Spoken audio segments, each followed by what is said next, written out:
So ಮೋದಿಯವರ ವೈದ್ಯಕೀಯ ಯೋಜನೆಯ ನಂತರದಲ್ಲಿ ಹಿಮಾಚಲ ಪ್ರದೇಶದಲ್ಲಿ ಕಿನ್ನೌರ್ ಅನ್ನೋ ಜಿಲ್ಲೆಯಲ್ಲಿ ಭಾರಿ ಹಿಮಪಾತ ಸಂಭವಿಸಿರುವಂಥದ್ದು. ಆ ಹಿಮಪಾತದಲ್ಲಿ ಈಗಾಗಲೇ 10 ಜನ ಚಾರಣಿಗರನ್ನು ರಕ್ಷಣೆ ಮಾಡಿದ್ದಾರೆ ಸಿಬ್ಬಂದಿಗಳು. 3 ಜನರು ಅನ್ಫಾರ್ಚುನೇಟ್ಲಿ ಅಲ್ಲಿ ಸಾವನ್ನಪ್ಪಿದ್ದಾರೆ. ಭಾರಿ ಹಿಮಪಾತಕ್ಕೆ ಅವರು ಚಾರಣಕ್ಕೆ ಅಂತ ಹೋದಂಥವರು ಅಲ್ಲಿ ಚಾರಣಕ್ಕೆ ಸಿಗಾಕೊಂಡಿದ್ದಂಥವರು ಒಂದಷ್ಟು ಜನ 3 ಜನ ಸತ್ತು ಹೋಗಿದ್ದಾರೆ. 14 ಜನರನ್ನು ಅಲ್ಲಿಗ ರಕ್ಷಣೆ ಮಾಡಿದ್ದಾರೆ. ಈಗ ಸಿಬ್ಬಂದಿಯಿಂದ ಶೋಧ ಕಾರ್ಯ ಕೂಡ ಮುಂದುವರೆದಿದೆ. ಅವರನ್ನು ರಕ್ಷಣೆ ಮಾಡುವಂಥ ನಿಟ್ಟಿನಲ್ಲೂ ಕೂಡ ಕಾರ್ಯಾಚರಣೆ ಶುರುವಾಗಿರುವಂಥದ್ದು. ಇಂಡೋ ಟಿಬೇಟಿಯನ್ ಬಾರ್ಡರ್ ಪೊಲೀಸರು ಈ ಮಾಹಿತಿಯನ್ನು ಕೊಟ್ಟಿದ್ದಾರೆ.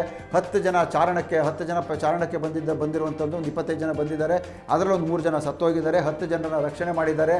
ಇನ್ನೂ ಒಂದಷ್ಟು ಜನರನ್ನು ಈಗ ಅವರು ಅಲ್ಲಿ ರಕ್ಷಣಾ ಕಾರ್ಯ ಭರದಿಂದ ನಡೀತಿರುವಂಥದ್ದು. ಇದು ನಡೆದಿರುವಂಥದ್ದು ಹಿಮಾಚಲ ಪ್ರದೇಶದ ಕಿನ್ನೌರ್ ಜಿಲ್ಲೆಯಲ್ಲಿ ಭಾರಿ ಹಿಮಪಾತ ನಡೀತಾ ಇದೆ. ಈ ಸಂದರ್ಭದಲ್ಲಿ ಅವರು ಯಾಕೆ ಚಾರಣವನ್ನು ಕೈಗೊಂಡರೋ ಗೊತ್ತಿಲ್ಲ. ಬಟ್ ಚಾರಣದ ಸಂದರ್ಭದಲ್ಲಿ ಒಂದು ದುರಂತವಂತೂ ನಡೆದಿರುವಂಥದ್ದು ಬಹಳ ನೋವಿನ ಸಂಗತಿ. ನೀವು ನೋಡ್ತಾ ಇದ್ದೀರಾ, ಡೆಡ್ ಬಾಡಿಗಳನ್ನು ಹೊತ್ಕೊಂಡು ಬರ್ತಿರುವಂಥದ್ದು. ಒಂದು 10 ಜನರನ್ನು ಈಗಾಗಲೇ ಅಲ್ಲಿ ಕಾಪಾಡಿದ್ದಾರೆ, ರೆಸ್ಕ್ಯೂ ಮಾಡಿದ್ದಾರೆ. ಸೊ ತುಂಬ ನೋವಿನ ವಿಚಾರ. ಈ ವಿಚಾರವನ್ನು ಇಂಡೋ ಟಿಬೇಟಿಯನ್ ಬಾರ್ಡರ್ನಲ್ಲಿರುವಂಥ ಪೊಲೀಸರು ಈ ಮಾಹಿತಿಯನ್ನು ನೀಡಿರುವಂಥದ್ದು.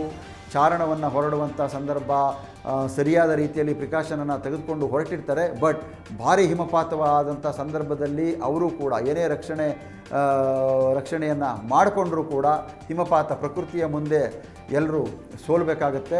ಸೊ ಬಹಳ ಹಿಮಪಾತದ ನಡುವೆ 3 ಜನ ಸಾವನ್ನಪ್ಪಿದ್ದಾರೆ. ಒಂದು 10 ಜನ ಹಿಮಪಾತದ ಅಡಿಯಲ್ಲಿ ಸಿಕ್ಕಾಕೊಂಡಿರುವಂಥವ್ರನ್ನ ರಕ್ಷಣೆ ಮಾಡಿಕೊಂಡು ಅವರನ್ನು ವಾಪಸ್ ಸುರಕ್ಷಿತವಾದಂಥ ಜಾಗಕ್ಕೆ ಕರೆತರುತ್ತಿದ್ದಾರೆ. ಇನ್ನೂ ಕೂಡ ಒಂದಷ್ಟು ಜನ ಸಿಕ್ಕಾಕೊಂಡಿರೋರನ್ನ ರಕ್ಷಣೆ ಕಾರ್ಯ ನಡೀತಾನೆ ಇದೆ.